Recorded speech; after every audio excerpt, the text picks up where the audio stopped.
My name's Logan Hartley, and I work nights at Iron Flats Mining Site 47, about 30 miles outside a dying town called Ashmill, Nevada. The kind of place where gas stations are boarded up and even the ghosts seem bored. Most folks think the mine shut down back in the 80s. That's what the signs say. But the truth is, it never really closed, just went deeper underground. Now it's a federal research site with more cameras than doors and more rules than common sense. They brought me in 6 months ago. Ex-National Guard, low profile, good at following orders. The job came with a thick non-disclosure agreement and 3 simple rules. Never go below level 3, never leave your partner alone, never ask what they're mining for. I was fine with that until the sick days started. It began with one staff member calling out, claimed it was the flu. Then 2 more, then 12 in 4 days. At first, no one batted an eye. Long hours, harsh air, close quarters. People get sick. But by the 5th day, even Nina Alvarez, my shift partner, started acting cagey. Nina's sharp, the kind of woman who says more with a look than most do with a paragraph. She's ex-Marine Corps, used to be stationed in Kabul, so not much shakes her. But that night, I found her poring over old access logs in the break room. "I don't think they're sick," she muttered. Under her breath, I blinked. "Then where the hell are they?" They didn't call out. They were extracted. Off the books. I asked what made her think that. She tapped her screen. 12 names. 12 key cards. All deactivated at 2. Sharp. Not staggered. Not gradual. Just gone. Could be a quarantine drill. I offered, trying to sound less nervous than I felt. She looked up at me, expression flat. "Then why no med team logs? No check-ins? No hazmat alerts?" I had no answer. That same night, the first real thing happened. We were mid-patrol, just past the northern vehicle dock. The wind outside was fierce, howling through the steel joints of the structure. But underneath that, beneath the creaks and groans of metal under pressure, came a sound I'll never forget. Thud. A low, heavy impact against the east corridor wall. Not from outside. From within. We rushed to the security feed. Camera 8 offline. Camera no static. Camera 10 showed a faint flicker of movement just outside the geological core storage vault, a location marked as inactive since 2009. No one was scheduled to be there. The access panel read unauthorized breach. Nina grabbed the radio. "Control. This is Unit 4. Movement detected in GCS vault. Requesting override access. Static. No acknowledgement. No chatter. No... Line's dead," she said grimly, slinging her sidearm over her shoulder. I tried to stop her. "We're not cleared for GCS. We are now." We moved fast through the service corridor, past the old archive labs. Dust settled like skin cells over every surface. The lower we went, the heavier the air became. Nina led the way, flashlight cutting through shadows like a scalpel. When we reached the GCS vault, my stomach turned. The door, made of 6-inch thick titanium, had been bent outward, like something had pushed from the inside. No lights, no sound. But there was blood, a long streak, maybe 20 feet, smeared across the floor and vanishing into the shadows beyond. And beside it, dozens of thin, pale tendrils like strings of uncooked noodles, twitching faintly in the flickering light. "Are those veins?" I whispered. Nina didn't answer. She moved closer. Then the alarm screamed. Power surged. The vault doors behind us slammed shut. Emergency lockdown. We were trapped on level 3. Back in the security hub an hour later, after a manual override and a near heart attack, we reviewed the surveillance footage from the last week. The 12 staff who called in sick. They didn't leave the facility. They were seen walking into the GCS vault. None of them came back out. Not a single one. Something's down there. Something's still breathing. And I think it's watching us. The next morning, we didn't talk much. I sat in the control room, sipping cold instant coffee, watching the playback of that warped titanium door for the 50th time. No movement, no shapes, just shadows that seemed to pulse when you stared long enough. Nina Alvarez hadn't said a word since we got back to the upper level. Her eyes were bloodshot, hands trembling when she lit her cigarette. She wasn't scared. She was calculating. They quarantined at level 3 this morning. she finally said. Without telling us, I turned slowly. What? They didn't seal it. They just deactivated all access cards below level 2. No announcement, no official memo. It's like they're hoping we forget what we saw. And if we don't, she gave a humorless smile, then maybe we end up like the 12. That should have been the point where I walked, drove straight back to Ash Mill, tossed the badge on the roadside, and never looked back. But I didn't, because something wasn't done down there. Something was still unfinished. At noon, a flatbed truck rolled in carrying 3 hazmat-suited individuals. Their tags were blacked out. They spoke to no one, just wheeled in a coffin-sized containment pod through the service entrance and disappeared below into the forbidden level. Nina and I watched them on camera. One of them looked directly at the lens before walking off screen. That was the first time I felt cold in the Nevada sun. By nightfall, things got worse. Around 2 a.m., the ventilation system began rattling. Not the kind of occasional groan you expect from a metal facility cooling down, but erratic. Sharp bursts of movement. Click, click, click, like nails on aluminum. Nina grabbed her flashlight and scanned the air vent above the server wall. Tell me that's just a rodent. I wanted to, but the ducts were sealed. Always had been. The only things that used them were cables, and cables didn't move. Then something scuttled inside, fast, from one end of the room to the other in less than a second. The sound wasn't right. Too wet, too organic, like meat dragging across steel. We stood frozen. Then a panel on the east wall popped loose and fell to the floor with a clang. Nothing behind it, just empty vent space. No explanation. But the inside of the duct, lined with pale slime, like mucus left by a slug, and embedded in it, I swear to God, was a tooth. Human. We bagged it and brought it to the medical lab, which by now was nearly abandoned. Only one biologist remained, a tall, twitchy guy named Haskins. He ran basic tests and told us the enema was partially dissolved. Said it wasn't recent. I asked how old it was. He looked up, sweat glistening on his brow. And that's the thing, it's degrading faster than normal. Whatever it was exposed to. It's mutating. That word again. Mutating. It rang in my skull like a death knell. Nina leaned against the counter, arms crossed. We need access to the archives. Whatever's happening, it started way before we got here. Haskins hesitated. There's a room off the grid, not on any of the blueprints. We used to call it the cold cellar. It's where they kept the original specimens. But after the last breach, they ordered it sealed. What breach? I asked. His eyes flicked to the corner camera. Then he leaned in. One of the researchers. She brought something back from Site Delta. Sporty. Said it wasn't terrestrial. Looked like a fungus at first. But then it started growing teeth. Nina's mouth tightened. What happened to her? Haskins shook his head. Nobody knows it. They said she was transferred, but I saw the footage. She walked into that storage room and never came out. We made our decision that night. We were going to the cold cellar. No more guessing. No more waiting for someone in a black van to clean up our corpses. If we were going down, we were gonna look this thing in the eye. But we didn't make it to the cellar. Not that night. Because at 4:11 up, the hallway alarms blared, then cut to static. Motion sensors went offline, and the screen showed a single image from camera 13. A naked figure crouched outside the GCS vault, skin pale, joints bent backward, and eyes glowing white in the infrared. And behind it, more movement, a cluster of shadows, growing, pulsing like they were breathing. I turned to Nina. She was already loading live rounds. The figure outside the GCS vault didn't move for nearly 3 minutes, just crouched in front of the reinforced door like it was listening. Then its head twitched, fast and insect-like, pivoting toward the wall-mounted camera, and it smiled.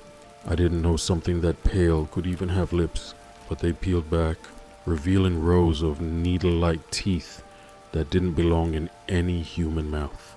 That was the first time I felt it. Not fear recognition. Whatever this thing was, it remembered us. Nina broke the silence. We've got a breach. She radioed up to the main control office. No answer. I tried to access the lockdown protocol. Denied. Every override we knew had been disabled. We were officially on our own. Then came the sound.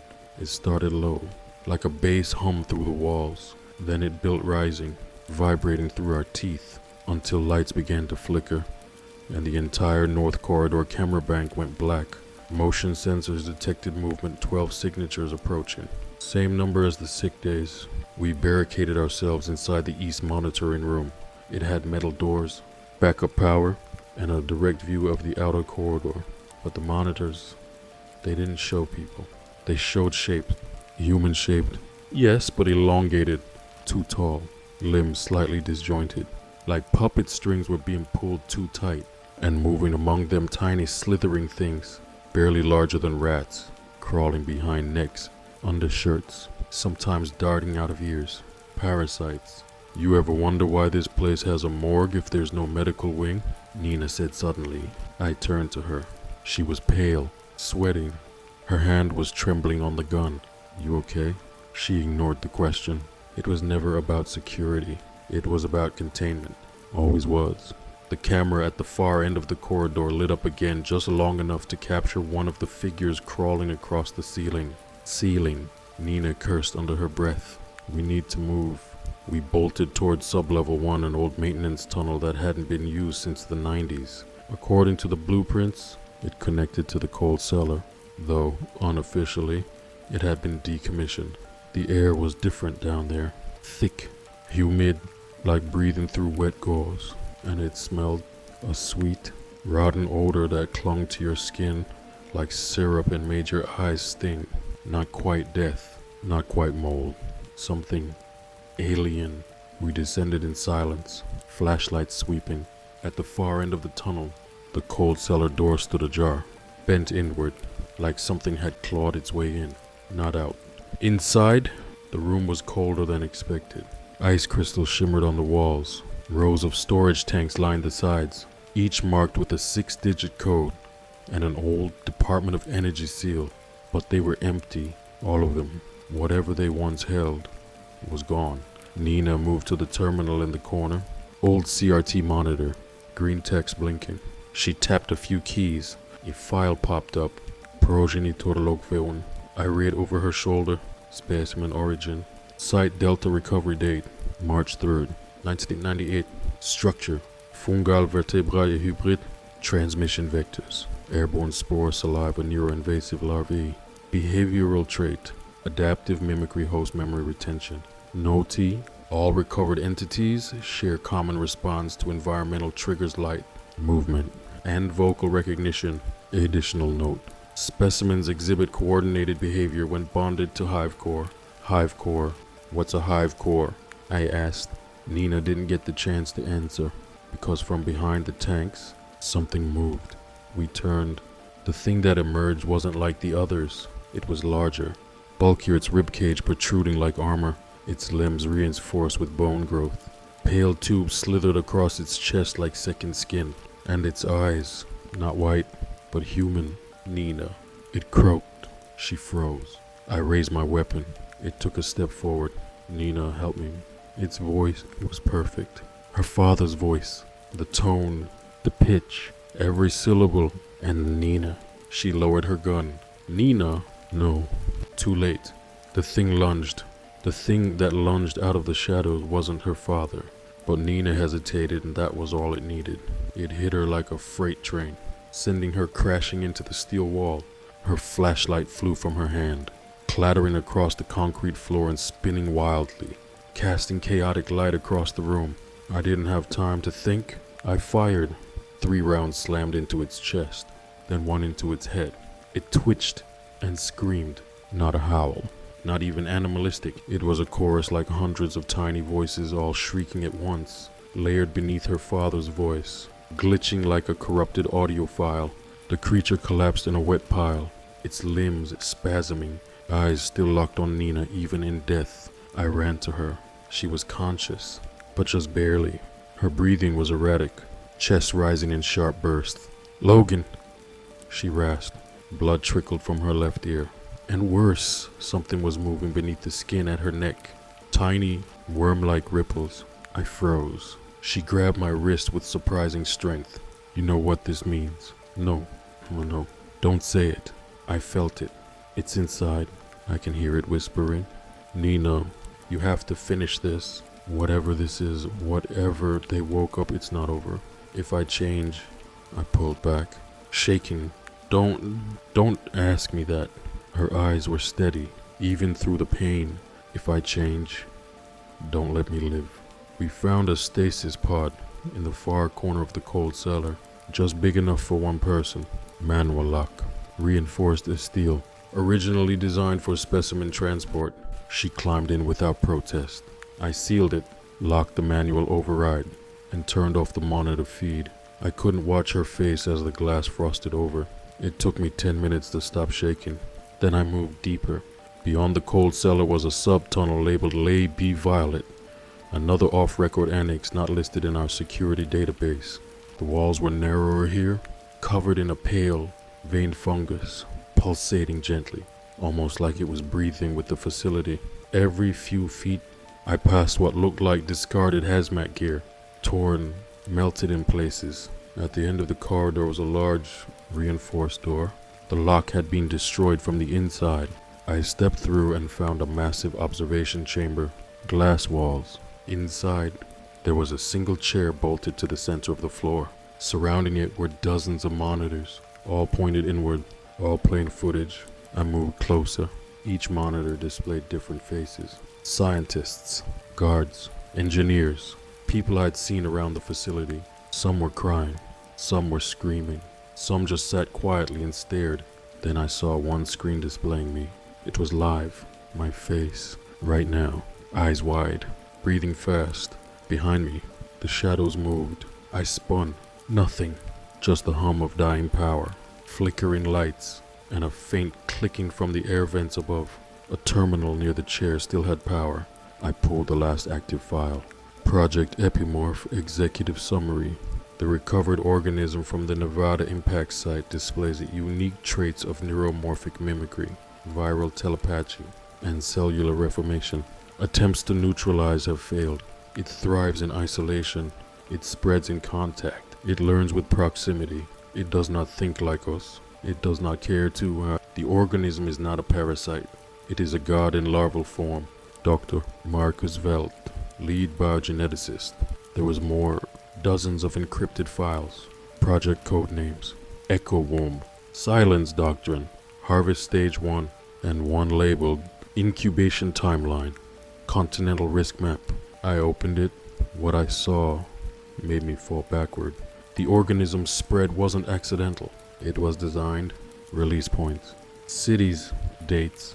A calculated sequence. And our facility. Just the first step. A new sound snapped me out of it. Glass cracking from the monitors behind me. The screen showing Nina's pod began to flicker. She was moving inside, but not like herself. Her arms convulsed. Her head twisted at a wrong angle. And her eyes, they were glowing. Not white, but gold. I stared at the cracked monitor, transfixed. The frost on the inside of the pod was melting fast. Someone was pressing against the glass from within. But Nina's movements were wrong. Twitchy, rhythmic, like they were following a beat only she could hear. Her mouth opened, but what came out wasn't a scream. It was my name. Logan. My name perfectly spoken. No slurring, no distortion. But the eyes, they were golden, backlit, like tiny suns burning behind thin corneas. Whatever was inside that pod, it wasn't Nina anymore. I shut off the monitor. Not because I couldn't watch, but because I couldn't afford to believe it was her. If I hesitated again, even for a second, I'd end up like the others. A shell, a host. And maybe that's what this thing wanted for us, to see someone we loved before it killed us. But the worst part, I could still hear her voice in my head. You left me in the dark, Logan. You made me cold. I grabbed the emergency fire axe off the wall, checked my pistol, and moved. The corridor between Lab Violet and the upper elevator shaft was unlit. My flashlight flickered. Interference was getting stronger the deeper I went. The walls here weren't just covered in fungus anymore. They were shaped ribbed patterns, like vertebrae or insect chitin, curling around the metal framework. It looked less like a hallway and more like a throat, and I was heading toward the stomach. I reached the service lift, manual override only. The control panel was smeared with a slick, translucent fluid that shimmered like oil but smelled faintly like copper. I didn't want to think about where it came from. I pulled the lever. The elevator groaned and began to descend. It stopped halfway down, not by choice. Something had triggered the fail-safe brakes, either weight on the cables or a mechanical jam. I pried open the doors. Below me, the elevator shaft descended another 20 feet into darkness. But I didn't need to go far. On the maintenance catwalk just a few feet below, I saw boot prints. Fresh, human, not distorted like the infected. Someone had come down here recently. I lowered myself onto the metal grating. Then I heard it, a wet, squelching sound ahead, and a voice, a real one. Is someone there? I moved forward, slow and quiet. The sound led to a junction in the ventilation system and access panel slightly ajar. Inside, a figure hunched over something glowing. I raised the flashlight. The man turned toward me, thin, unshaven, dressed in a torn lab coat with a Department of Defense patch on the shoulder. Who the hell are you? I asked. He squinted. Welt. Dr. Marcus Welt. I froze. This was the name from the terminal logs, the one who called it a god in larval form. You worked on the organism, he laughed. A dry, humorless bark. Worked on it. No, I served it, like the rest of us. He gestured toward the glowing object in front of him, a pulsing sac, mounted into the wall like a cancerous tumor. Inside was a tiny, humanoid fetus curled in on itself. Its eyes opened as I looked. Golden, just like Nina's. That's the core, Welt said. It's not a parasite. It's a seed. Everything above, just roots. This is what it really wants to become. What happens if it hatches? Welt smiled again. It doesn't hatch. It chooses. If it believes this world is worthy, it will grow. If not, his face darkened. It will burn. I raised my pistol. Get away from it. You can't stop it, he said, stepping aside. But maybe you can delay it. He pulled a metal canister from his coat, a portable plasma igniter. Military grade. Only way to slow it down. You're helping me now.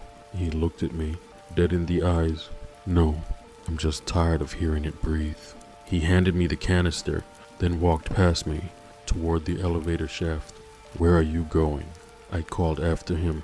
He didn't answer, just stepped into the shaft and let go. I turned back toward the core. It was pulsing faster now, reacting to our presence. The membrane began to thin, stretching like a cocoon about to rupture. Voices filled the tunnel, not out loud. In my head, hundreds of them, old, young, male, female, one voice louder than the rest. Logan, you can save her. Let me show you how. It wasn't Nina's voice, but it knew how to sound like her. I pulled the igniter's trigger, and fire filled the tunnel. The fire rushed through the ventilation shaft like a beast unchained. The cocoon screamed not a noise, not a shriek, but a pressure, a pulse that rattled my teeth and made my bones feel like they'd snap in half. The walls convulsed as the flames danced across the organic material. Flesh blistered. The golden-eyed fetus writhed inside its sac, then split apart like fruit left too long in the sun. The core was dying, or trying to. The fire wasn't enough. I sprinted back through the corridor, heat blistering my neck. The plasma igniter's canister depleted and hissing on the ground behind me. Something had changed. The walls that were once lined with still, breathing fungus were now quivering, shedding thin membranes that floated down like wet silk. The entire structure felt alive, and now, enraged, a scream echoed through the ventilation shaft. This time, I knew the voice.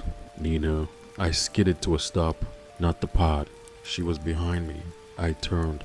She stood halfway down the corridor, barefoot, eyes glowing gold, wearing her torn security uniform. No weapon, no visible wound. Nina, I said, almost choking on the word. She smiled. Logan, you shouldn't have left me. I took a step back, raising my pistol. You're not her. No, she said softly. But I remember what she loved. I remember what she feared. I remember the first time she kissed you. And the last time she screamed your name, she tilted her head.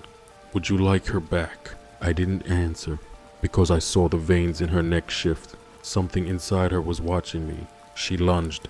I fired center mass. Then again, and again. She staggered, dropped to one knee, and laughed. The laugh echoed behind me. Beside me, inside me, the facility wall shimmered. My flashlight buzzed and failed. Then everything went still. When the lights flickered back on, she was gone. But the corridor behind her was open now. A section of wall had folded away, revealing a sealed stairwell that dropped even deeper. There was a sign above it. Substratum access level null. It hadn't been on any blueprints. The door looked old, like Cold War bunker old. Rusted hinges, hand-painted letters, and something carved into the metal in jagged scratches. It breathed still. I knew what I had to do. I descended into darkness. No lights, no sound except the distant echo of water, and something deeper, slower, like a heartbeat. At the bottom was a door so thick it had to be pressurized, the kind they used in nuclear silos. I entered a long-forgotten code, thankfully one from the override files I'd memorized. The door hissed open. Inside, not a lab, not a vault, but a temple. Massive stone walls lined with carvings that looked prehistoric. Not just old, but impossible. Creatures etched into the rock that mirrored the fetus in the pod, and others that worshipped it. And in the center of the room, a throne, empty, but warm. I stepped forward and felt the air shift. Something huge was moving behind the wall, breathing, slow and steady, like the lungs of a slumbering god. The ground trembled, and a voice, no, all voices whispered, "You burned the seed, but not the root. You burned her, but not me." Suddenly, every screen on my HUD flickered back to life. Nina, Sarah, David, even Velt. They all stared at me through distorted monitors, mouths moving in sync. We are awake now. And behind them, rising from the ground, the original organism emerged taller than a man, skin like translucent ash, bones protruding from every joint.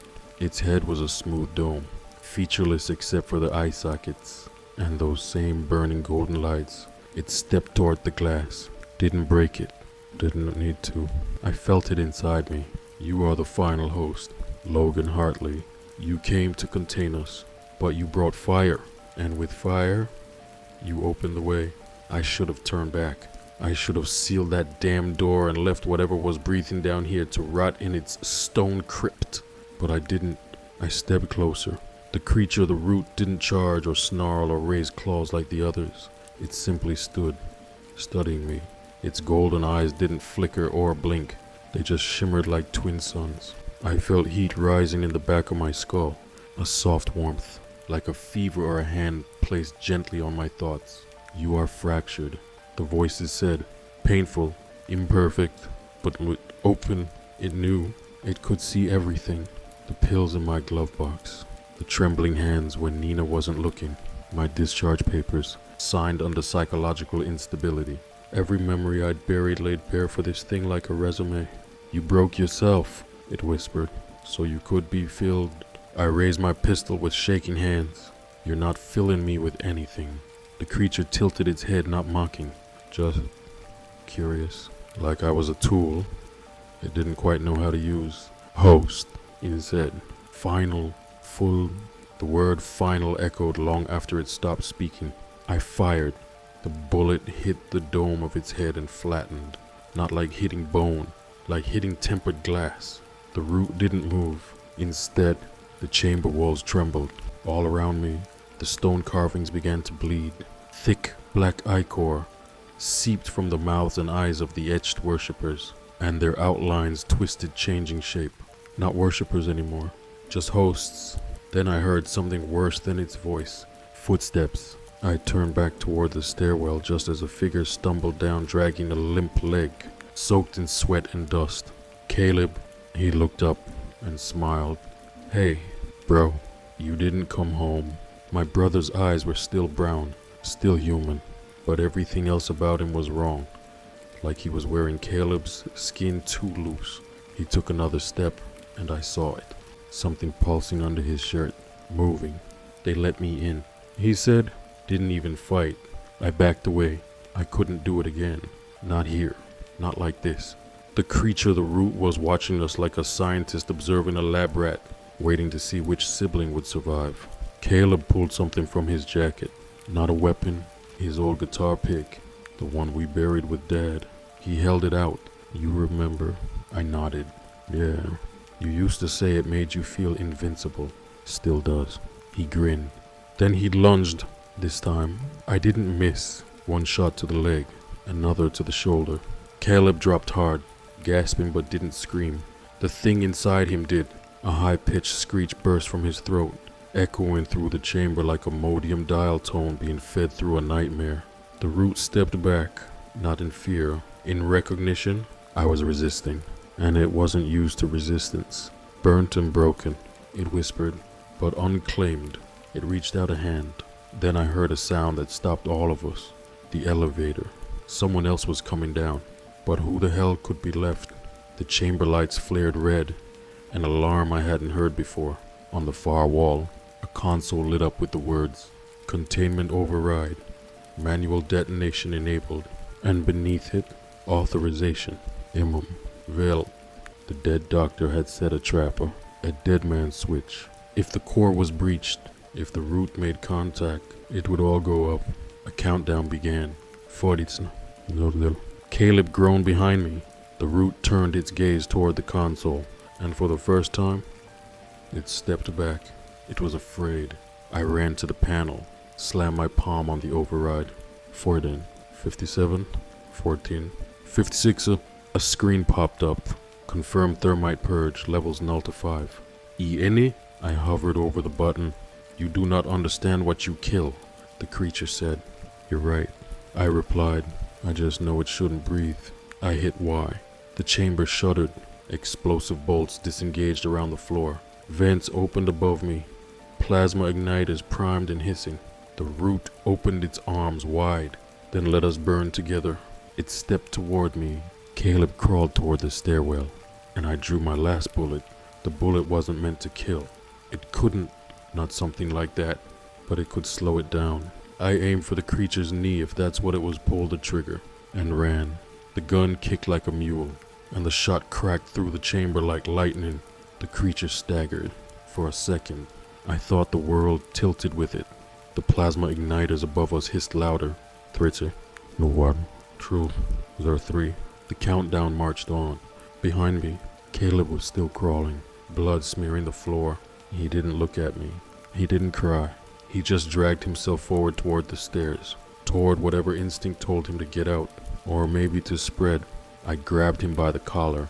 He twisted in my grip, face twisted between a snarl and a smile. You're not taking me with you. I snapped. Not me, he whispered. Justo, sir. I looked down. His veins were bulging, dark and twitching beneath his skin, like worms in mud. The thing inside him wasn't just riding him anymore. It was waking up. Forgive me, I muttered. He looked confused. Then I jammed the shock baton into his side and fired it at full voltage. He convulsed once, then went still. I didn't know if I'd killed him. I didn't have time to know. I hauled his body to the edge of the stairwell and sealed the bulkhead door, slamming the emergency lock.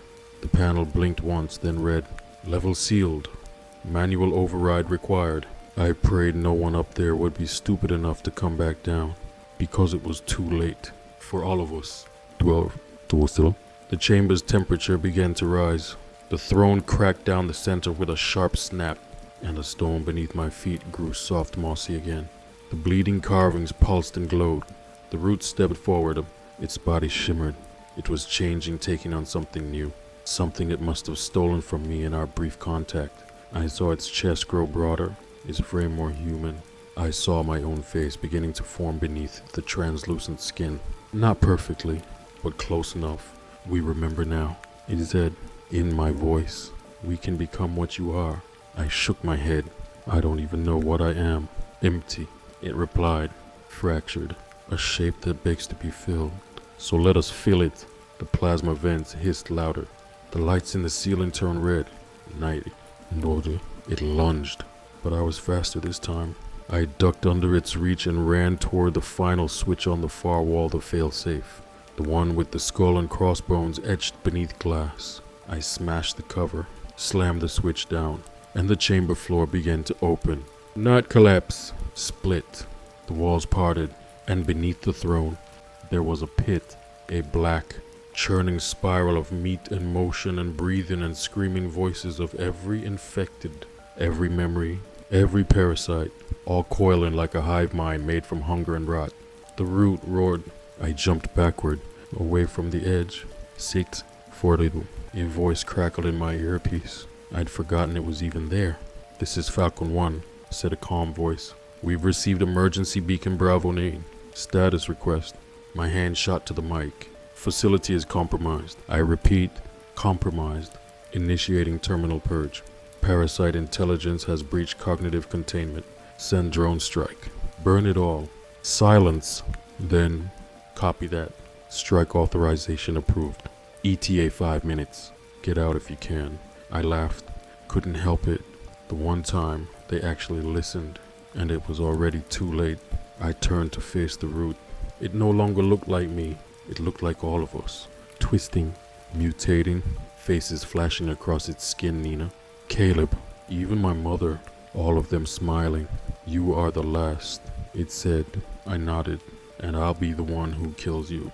Then I drew my last weapon, a small vial. Cryoportin, the prototype. Velt had mentioned it once.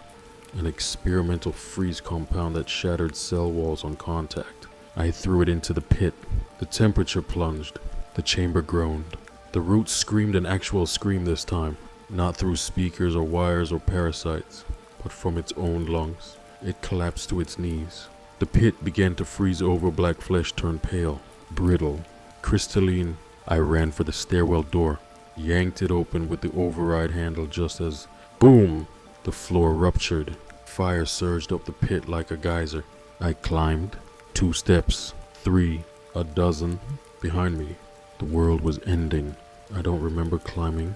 I just remember heat boiling up the stairwell behind me, licking at my back like a dragon's breath. My palms were raw. My boots melted with every step. My ears were ringing with alarms and the shrieking howl of something ancient, something that was finally afraid. I think I blacked out near the 3rd level. When I came to, I was dragging myself on my elbows across the control mezzanine, the upper ventilation hatch just a few feet ahead. Third one.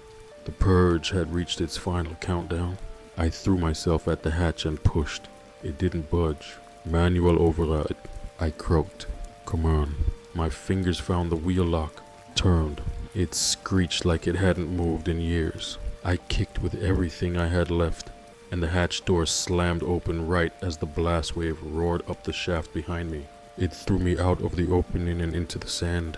I landed face first in the desert dust outside the Iron Flats complex. The sky was already burning red. I rolled over just as the final shockwave hit. The ground jumped. A pillar of fire and smoke erupted from the ridge, level 5, completely destroyed. Above it, a second explosion, a drone strike.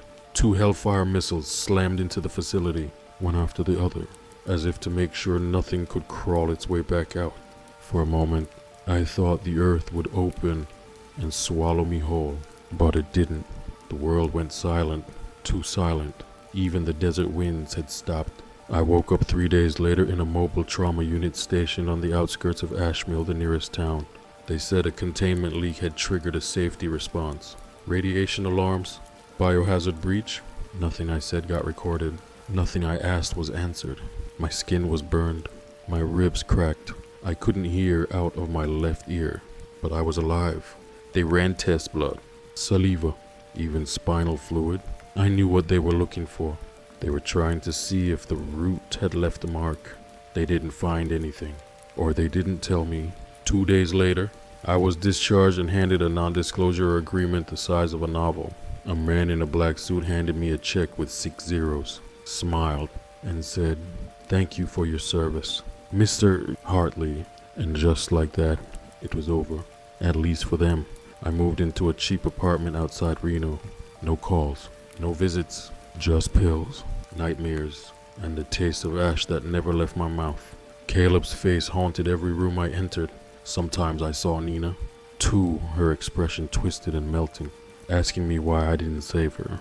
But it was Caleb I feared most, not for what he was, but for what he could still become, if any part of it survived. Weeks passed. One night, I got a letter. No return address. Inside was a Polaroid, an image of a mine shaft. The same sigils I saw carved on the root's chamber were scratched into the rock around its entrance. And below it, in red ink, "Ash mill's not clean. Come see for yourself." The photo smelled faintly like blood. My hands started shaking because I realized something I never told anyone about those carvings, not even in my debriefing. Someone knew. Someone had been there after, and they were trying to bring me back. I didn't sleep that night.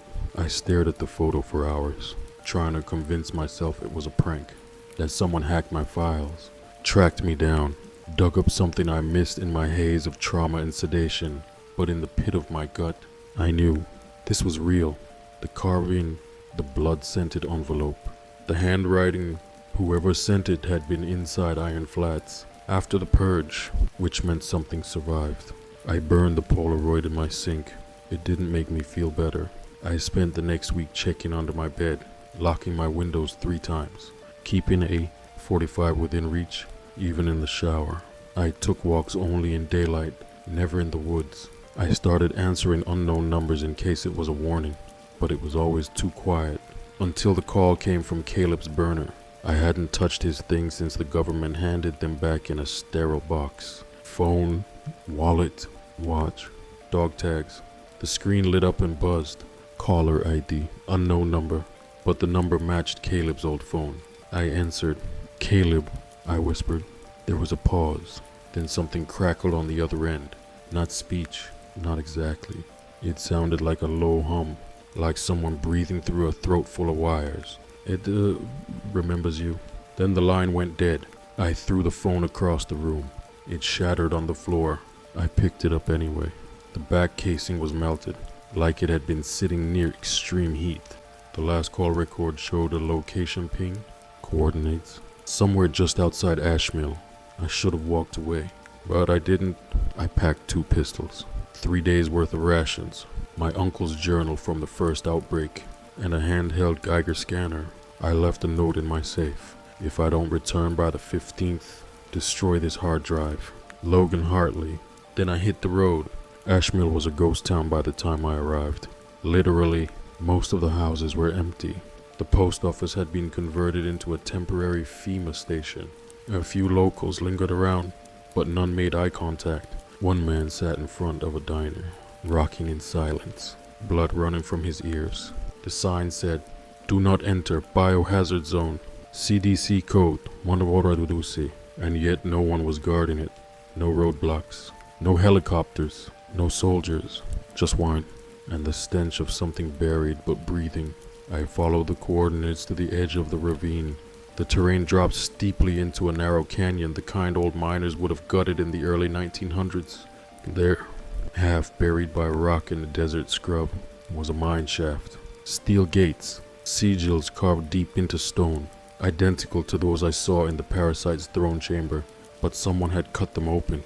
The lock was hanging by a thread, and next to the gate, a small bundle wrapped in cloth. I unwrapped it slowly. Inside was a recorder, old school cassette tape, labeled in red ink. Ash Mill, second breach. Play went inside. I should have left it, buried it, burned it. Instead, I pocketed the tape and drew my flashlight, and I stepped into the dark. The moment I stepped inside the shaft, the temperature dropped. Not a breeze, just this deep, sudden cold. Like I'd crossed an invisible boundary where the desert's rules didn't apply anymore. The air didn't feel like air. It was thick, wet, almost like breathing through gauze soaked in milk. The Geiger counter in my pocket clicked once, then again, slowly, rhythmically, like a pulse. I walked 10 feet inside before I finally pressed play on the cassette. Tape click. Don't know how much time I have. If you're hearing this, it means the first site didn't purge it completely. We thought thermite would do the trick. We were wrong. It was a woman's voice, confident, clipped, familiar. Dr. Wild reporting, June 4th, second site active. Third specimen confirmed. This one is different. It doesn't replicate like the others. It absorbs, it mimics, but it doesn't multiply. It waits. She paused. It remembers faces. I stopped walking. The tunnel ahead sloped deeper. Every footstep echoed too long. The walls weren't just rock anymore. At certain points, they were smooth, like something had melted and reformed them, almost like skin. The Geiger ticked faster. Dr. Veld's voice continued. We caught it during the breach at Ashmill. Thought it was dormant. The eyes weren't glowing. But then it started whispering only to one of us, only to Caleb. I froze. She said his name. He was immune to the first wave. But the second sight activated something in him. Neural resonance, maybe, but I saw it. He stopped moving like a person, started moving like it, and it smiled. That's when I knew. Another long pause, then static. Then it let him go. I took a step backward without realizing it. A faint sound echoed from deeper in the tunnel. Footsteps, but they didn't match mine. They were lighter, faster, like someone barefoot was jogging just out of view. I turned off the recorder. The sound stopped instantly. A small opening appeared to my right, a broken-off utility room used by early miners. Dust caked the floor. A rusted chair sat in the corner. On the wall, carved in the same hand as the sigils, I am still hungry, and beneath it, a name, Caleb. I backed out, not because of the words, because something in the room breathed when I entered. And I'm not talking metaphorically. I mean, the walls expanded, as if the entire shaft had become a lung. I continued forward. I had to know. If Caleb had come back, if the parasite had released him, if he'd become something else, I had to end it. Not because I was a hero, because it was my fault he got infected in the first place. And deep down, I didn't trust anyone else to pull the trigger. A final message played on the recorder as I approached what looked like an old control station built into the cave wall. To anyone left, Veld said, "You're not here by accident. If it's talking to you, that means it wants you. If it wants you, that means you still have something it needs. Memories, pain, regret." Another pause. Then, it only feeds on what we refuse to face. The lights flickered. The Geiger went silent. And then I heard it, from somewhere deeper below, my brother's voice. Soft, playful, and completely wrong. "Logan, are you still mad at me?" I froze in the dark. "Logan, are you still mad at me?" It came again, louder this time. "Come on, man, don't ignore me. You said you'd always have my back." The voice was Caleb's, but it wasn't. Too soft, too careful. Like someone trying on his voice the way a ventriloquist might mimic a laugh they'd only heard once. The kind of mimicry that's just human enough to freeze the blood. I raised my flashlight and swept the tunnel. It was branching now, splitting into offshoots that had no business being there. These weren't mining tunnels. They were burrowed, raw, organic paths. The walls were wet with something that glistened in the beam. My boots squelched as I stepped forward. "You remember the lake, Logan, summer '07. You pushed me in and I pretended I couldn't swim." The voice drifted from all directions now. Not just ahead, it echoed from behind, below, above. It wasn't Caleb, it was studying me. I passed a collapsed chamber, wooden braces splintered by force, not rot. On the ground lay a hard hat. I recognized the number stenciled on the side. Veld's team. I dropped into a crouch. My Geiger counter clutched tight, still silent. That was worse. If the Geiger wasn't ticking, it meant the parasite had either moved on or had adapted to hide its signal. The last option was worse. It meant it had learned. "Why'd you leave me? Logan, why'd you run?" "I followed you." This time, the voice came from directly behind me. I spun. Flashlight up. Nothing, just empty tunnel and shimmering moisture. Until I looked down. There, pressed into the soft earth, was a bare human footprint twisted at an unnatural angle, with toes too long and a heel that didn't match any mammal. The moment I touched it with the light, it vanished, melted into the ground. I started moving faster. There was a junction ahead, an old operations deck built into the rock wall, sealed off with iron gates. One of the doors was wide open. Wires hung like vines. The generator nearby had been gutted, its coolant tank pierced by long slashes not from tools, but something curved and serrated, Inside the chamber, I found another cassette, unlabeled. No envelope, just the smell, like rotting teeth in vinegar. I played it, a different voice this time. Male panicked. Jesus, she's gone. Velt's gone. It took her shape. She walked right in front of me, called my name like we were at a cookout. I almost opened the door, almost let it in. A crash. It doesn't need to multiply, doesn't need to spread anymore. It just learns. It becomes what we regret. It feeds on the faces we miss. The tape ended in static. And then, Logan, a whisper. From the recorder itself, I dropped it, drew my gun. My flashlight flickered once, then died. I was blind. Only my breath and the deafening silence in the tunnel remained, until I heard the wet slap of feet on stone. Not running, just pacing, waiting, following. I stumbled into the next chamber by feel. A light flickered on by itself. Overhead, a cracked mirror reflected something that looked like my brother. Only his eyes were completely white. His mouth was too wide. And his voice was mine. Why didn't you save me? Why didn't you save me? The words echoed through the chamber, but they came from my mouth, not my real one, but the one staring at me from inside the cracked mirror. Its lips moved in perfect sync with mine, but I hadn't spoken. I raised my gun, heart thundering, brain locked in fight or flight. The thing behind the mirror tilted its head, just like Caleb used to when he didn't understand something, or when he was pretending not to. You didn't stay long enough. Logan, you didn't fight for me. It wasn't a scream or a growl, it was gentle, accusatory. It knew exactly what part of me still blamed myself. The lights above me buzzed and blinked out one by one, like candles snuffed by wind. Darkness again. Total, crushing darkness. And in it, a noise. Breathing. But it wasn't coming from in front of me anymore. It was above. I spun and fired a round straight into the air. The flash lit up the chamber for half a second. Long enough to see dozens of handprints crawling across the ceiling. Human hands. And not all of them were Caleb's. I turned and ran. Downward. Deeper. The layout of the mine changed with every turn. Like it was remembering how to confuse me. Sometimes I passed rooms I knew I hadn't seen before. An old locker room filled with half-melted boots. A child's tricycle rusted into a pool of blood. An elevator shaft that went nowhere but screamed when I opened it.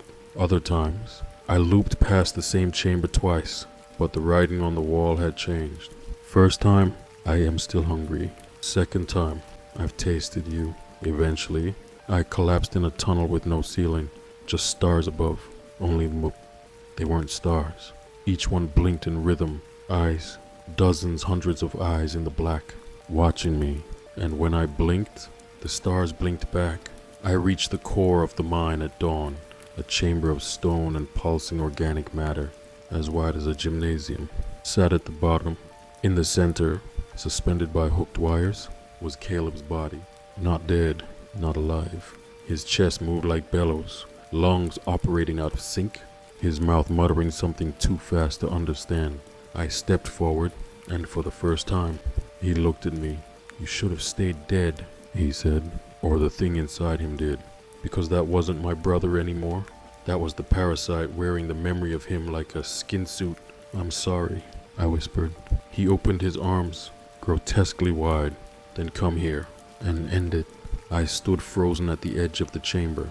Caleb, what was left of him, hung from the ceiling by hooked wires, sunk into his shoulders and spine. His chest heaved unnaturally, like something behind his ribs was puppeteering the act of breathing. His face flickered between pain and serenity, and then something else. Behind him, the walls pulsed. They weren't rock anymore. They were living tissue, veins, membranes. The entire chamber had become part of the thing that had taken him. Come closer. Brother. His voice was no longer a mimic.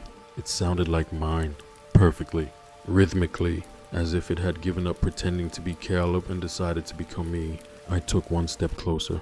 The Geiger counter buzzed, then whined like it was screaming through static. I crushed it underfoot. No point in measuring what couldn't be escaped. I had one weapon left. A small thermite charge I'd pried from the decontamination bay 2 nights ago. Emergency protocol, hot enough to fuse bone and metal. hot enough to erase something ancient. I took it out slowly, watching Caleb tilt his head. "You really think fire will kill me?" it said, eyes blinking sideways. "You think you're the first to try? Maybe not." I thought, but maybe I'm the first willing to die doing it. I thumbed the striker. Nothing. The parasite's voice sharpened. "You're not brave, Logan. You're just the last one left, and you're afraid to be alone." I held up the detonator and took 2 more steps forward. The walls convulsed behind it, a shuddering breath, a ripple of muscle and tendons. One of the veins uncoiled from the wall like a whip. It struck at me, missed. I lunged forward and shoved the charge into Caleb's open chest. The thing inside him screamed, not just in his voice, but in every voice it had ever stolen. I hit the detonator. The chamber went white, then sound, then nothing. I woke up on the surface. Don't ask me how I got there. Charred earth surrounded the old elevator shafts. Smoke curled into the sky. My ears rang with that high-pitched post-blast silence, and somewhere in that silence, I thought I heard it. Logan. But I didn't answer. I staggered away from Iron Flats and collapsed halfway to the outpost. My skin blistered. I couldn't feel my left hand. They found me 8 hours later, a cleanup crew in hazmat suits. They didn't speak, just loaded me into the van, stuck a needle in my neck, and whispered, "You didn't see anything." They kept me in a white room for 11 days. No clocks, no windows. The only way I knew time was passing was by the bruising around the IV marks and the number of meals they shoved through the slot in the wall. Each tray came with a cup of water, a dry meal, and a small pill. I stopped taking the pill after day 3. That's when the dreams returned. In the dreams, I was still in the tunnels. Only I wasn't me, I was Caleb. And then I was Sarah. And then I was all of them at once. Their memories poured through me like black tar. Hunger, mimicry, the slow unraveling of identity, until only the parasite remained. And beneath all of it was a heartbeat, still pulsing, still alive. When they finally opened the door, 3 men in gray suits came in. One spoke. The other 2 just watched me like I was a threat instead of a victim. "You'll be transferred to a long-term care facility in Arizona. There'll be a therapist, a non-disclosure contract. Your compensation will be wired to an untraceable account." I didn't speak. He lowered his voice. "The sample was destroyed. The facility is quarantined. There's no risk now." I laughed, because I could still hear it. Breathing in my lungs, behind my eyes, under my fingernails. It wasn't over. They let me out after signing the NDA. They gave me a new name, a fake past, and enough pills to dull the fire behind my eyes. But they didn't stop watching. They parked a black SUV across the street from my motel. They tapped my phone. They tracked my emails. And still they missed it, because Caleb's body was never recovered. And sometimes, when I'm standing by the sink at night, brushing my teeth, I'll look in the mirror, and for a split second, it's not me looking back. I've burned every trace of that facility from the public web. You won't find Iron Flats or Ashmill in any map database, but I'm leaving this here anyway, as a warning, a confession, a final record, because they can contain the outbreak, but they can't kill the thing we unearthed. It was already here. It's older than Nevada, older than language, and the truth is, it never stopped breathing. It just waited for someone to listen